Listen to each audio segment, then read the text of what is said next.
Hello friends, स्वागत है आप सभी साथियों का एक स्मार्ट स्टडी 2.0 यूट्यूब चैनल पर। साथियों, आज इस क्लास में एसएससी जीडी कांस्टेबल 2023-24 के लिए जीके जीएस के 50 महत्वपूर्ण प्रश्न लेकर आए हैं, जिसमें मिक्स क्वेश्चन है, स्टैटिक जीके और जीके जीएस के मिक्स क्वेश्चन। और ये सारे क्वेश्चन प्रीवियस ईयर्स क्वेश्चन पे बेस्ड हैं और इस बार आपको आपके पेपर में 100% देखने को मिलेंगे।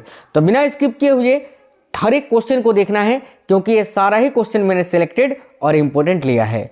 तो चलिए शुरू करते हैं, देखते हैं क्वेश्चंस। आप सभी से रिक्वेस्ट है, वीडियो को एक लाइक कर दीजिए और इस क्लास को अपने सभी दोस्तों तक जरूर शेयर कर दीजिए। अगर कोई साथी नए हैं तो यार चैनल को सब्सक्राइब करके बेल आइकन को ऑन कर लीजिएगा। इससे देखिए आपको सारे क्लास का नोटिफिकेशन आएगा।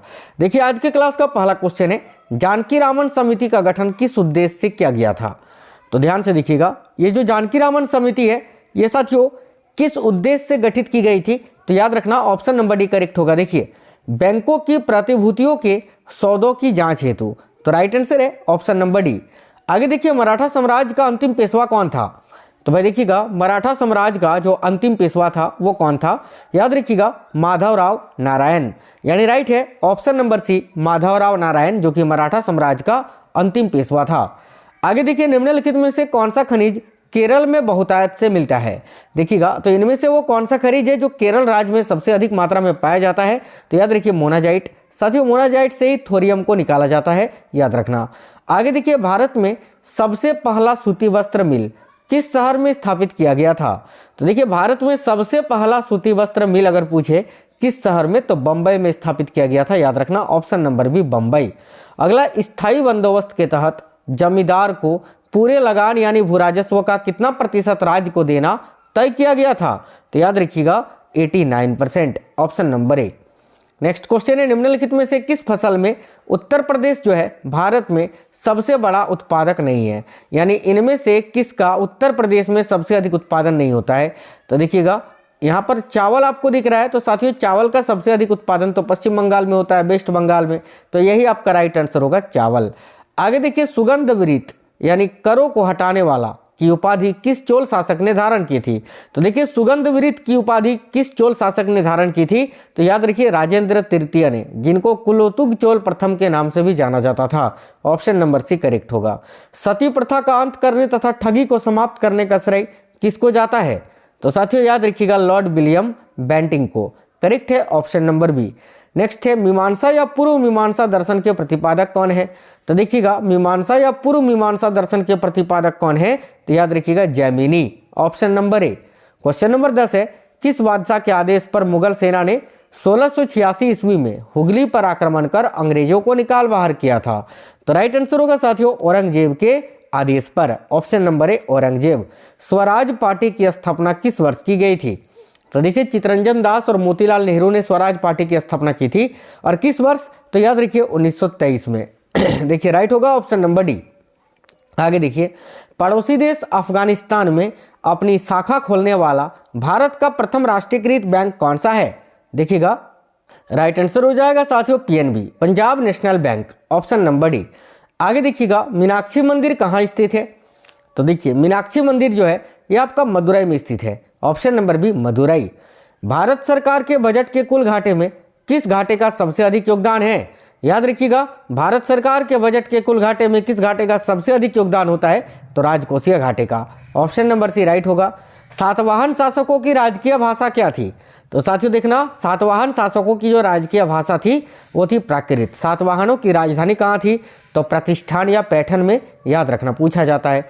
अगला है, कनिष्क की राजधानी कहाँ थी? तो देखिए, कनिष्क, कुषाण शासक कनिष्क, कनिष्क की राजधानी साथियों पुरुषपुर में थी। देखिए option number A Purushpur. Bindusar की मृत्यु के समय अशोक एक प्रांत का गवर्नर था, इस प्रांत की पहचान करें। तो देखिए, बिंदुसार की मृत्यु जिस वक्त हुई थी, अशोक जो है ना एक जगह का गवर्नर था, और वह कौन सा प्रांत है वही आपको बताना है। तो याद रखना उज्जैन का, ऑप्शन नंबर ए उज्जैन। भारत का पहला ग्लोबल टेलीकॉम सिटी कौन सा है? तो देखिए, भारत का पहला ग्लोबल टेलीकॉम सिटी आपसे पूछा जा रहा है कि कौन सा है, तो याद रखिएगा Bengaluru, option number C. Next है, भारत में गरीबी हटाओ का नारा किस पंचवर्षीय योजना के अंतर्गत दिया गया था? तो साथियों क्वेश्चन बहुत ज़्यादा पूछा जाता है, याद रखिए 5वीं पंचवर्षीय योजना के समय, इंदिरा गांधी जी के समय, है ना, याद रखना। ये बहुत ही अच्छा क्वेश्चन है। 1974 से 78 तक केवल 4 ही साल चला था ये 5वीं पंचवर्षीय योजना। आगे देखिए मद्रास यूनियन की स्थापना किसने की थी? 1918 में।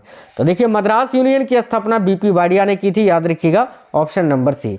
आगे देखिए भिलाई इस्पात संयंत्र किसकी मदद से स्थापित किया गया है? तो साथियों भिलाई इस्पात संयंत्र की स्थापना किस देश के सहयोग से हुई थी? तो राइट आंसर है ऑप्शन नंबर सी, रूस के सहयोग से। आर्थिक विकास के दृष्टिकोण से भारत की गणना होती है किस रूप में? तो याद रखिएगा साथियों, आर्थिक विकास के दृष्टिकोण से भारत की गणना किस रूप में होती है? तो याद रखिए विकासशील राष्ट्र के रूप में। Option number C right answer हो जाएगा। हमीदा बानो बेगम कौन थी? याद रखिएगा हमीदा बानो बेगम ये कौन थी? तो देखिए अकबर की माता का नाम था, ऑप्शन नंबर ए। अगला 42वें संविधान द्वारा संविधान के किस अनुच्छेद में मौलिक कर्तव्यों को जोड़ा गया है? तो राइट होगा अनुच्छेद 51 का ए में। देखिए भारत के कितने प्रतिशत भूमि पर वनों का विस्तार है? तो साथियों भारत का देखिए 21.05% जो भूमि है वहां पर वनों का विस्तार पाया जाता है संपूर्ण भारत में। तो ऑप्शन नंबर सी राइट होगा। आधुनिक देवनागरी रूप का प्राचीनतम रूप क्या है? यानी वर्तमान में जो हम आधुनिक रूप जिसको बोलते हैं, आधुनिक देवनागरी लिपि जिसको हम बोलते हैं अभी वर्तमान में, इसको प्राचीन काल में क्या कहा जाता था? तो याद रखिएगा ब्राह्मी लिपि, ऑप्शन नंबर बी। आगे देखिए ग्रांड ट्रंक सड़क जोड़ती है किसको किससे? तो जीटी रोड जो है ग्रांड ट्रंक रोड ये कोलकाता व अमृतसर को जोड़ता है, ऑप्शन नंबर सी।